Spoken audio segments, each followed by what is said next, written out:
So recently we looked at this video right here, which was somebody creating an actual foldable, flippable iPhone.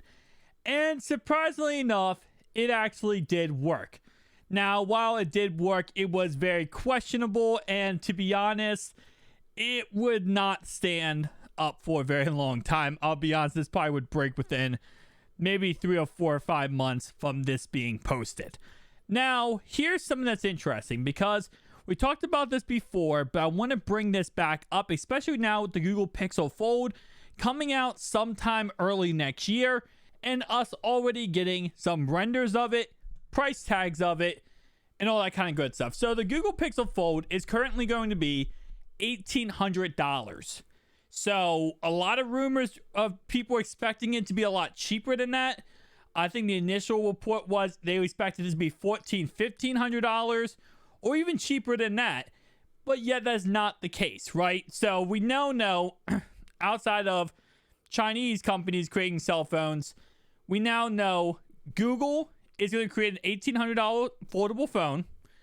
Samsung is creating already has a $1,700 phone. They might have another phone come out early next year.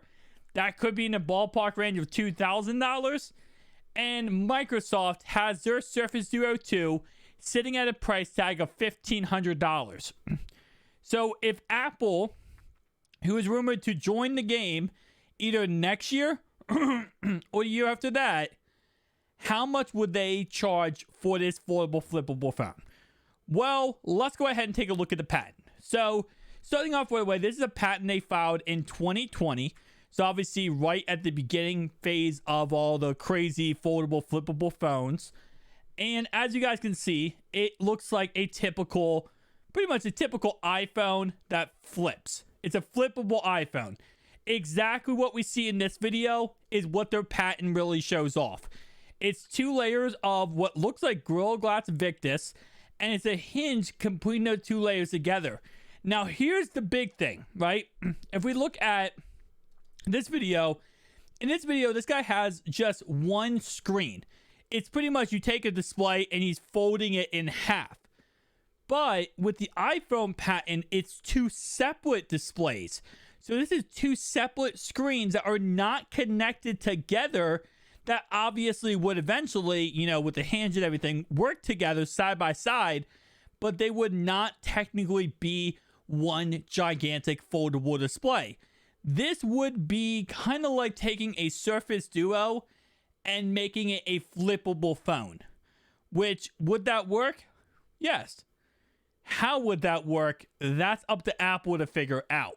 Now, I'll be honest. If they could figure this out where the hinge perfectly moves, and when you open up the phone, like the full flip, that it actually is one gigantic display, like if the glass perfectly lines up, this could be the best phone ever. And obviously, when you have it in this kind of orientation, 90-degree orientation, the 2 corners will line up so it's one display. I don't know how this is going to be received. Now, a flippable oriented phone by Apple, how much do they charge? Easily $2,000. Maybe $1,500. I'm going to say $1,500 just because the fact that I feel like they would be more premium, like there's the Apple logo, more premium than the Galaxy Z Flip 4, but they're going to charge an arm and a leg for this phone.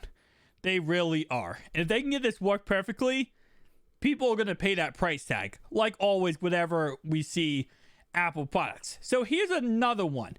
This is for a foldable type iPhone tablet system. Apple has another crazy patent, like a triple folding and vertically folding phones similar to the Flip. So this just looks so weird. I'm gonna guess, and this is just my guess here. Producing display. Okay, so this is like what the what's that phone called? We just looked at it, and everyone told me the Mate X Mate, or Mate X, I think it is, where the screen folds backwards behind the phone. So it actually folds out to a gigantic, as they say, trifold, three displays pretty much. That's not going to work. That's not going to work. But you know what? Apple, they're Apple about things, which means, yeah, they already have everything. They also filed this patent describing how improved the crack resistance would be. So the crack formation, as they say right here, I guess I'm going to assume they mean two separate displays. The crack formation would form in the middle on either corner. And this is, of course, the crack size, crack formation, and obviously how they would fix those issues with those crack formations. They also show right here, of course, the phone going ahead and folding 90 degrees, which, again, like I said, it's crazy. It's crazy because the foldable iPhone, I do not think is going to happen. Because the only way a foldable iPhone happens, by the way, it's not going to be a foldable iPhone. The only way there's a foldable iPad, because there's no way they're going to make this an iPhone. There's going to be a flippable iPhone. This will figure out, somehow Apple will figure this out, and they'll get this working perfectly fine to look exactly like this in some orientation. And this is the patent to prove that. But for a trifold / foldable iPad, I don't think this would work. And I don't think Apple would go with this. Because in order for them to go with this, they have to somewhat abandon their typical iPads they have going. And based on what it seems like, iPads are doing very, very well money-wise. So Apple has already, I think it was the CEO. It was the CEO. There were leaks about Apple. And again, I'm the only reason I'm 100% on this is because these are just rumors. So I just want to clarify this. This is just rumors, not confirmed. But there were rumors that the Apple CEO actually did not fully want to get into foldable phones yet. They wanted to sit back and wait and see how it actually went. Whether it was, just a fad or was actually, like something that people would actually buy and they could make money off of. I just couldn't see them do a foldable tablet, foldable iPad. And for them to do a foldable iPhone, if they do like a max version, I just couldn't see it. So with that being said, if they did do this, $2,500 easily. They would have to figure out how to do this correctly, but $2,500 easily. Probably $1,500, which, to be honest, a lot of people would buy this flippable iPhone, and it would be a very top-selling device. With that being said, guys, comment down below your thoughts and opinions.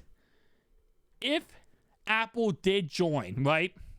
Because Google joining, Microsoft, Samsung.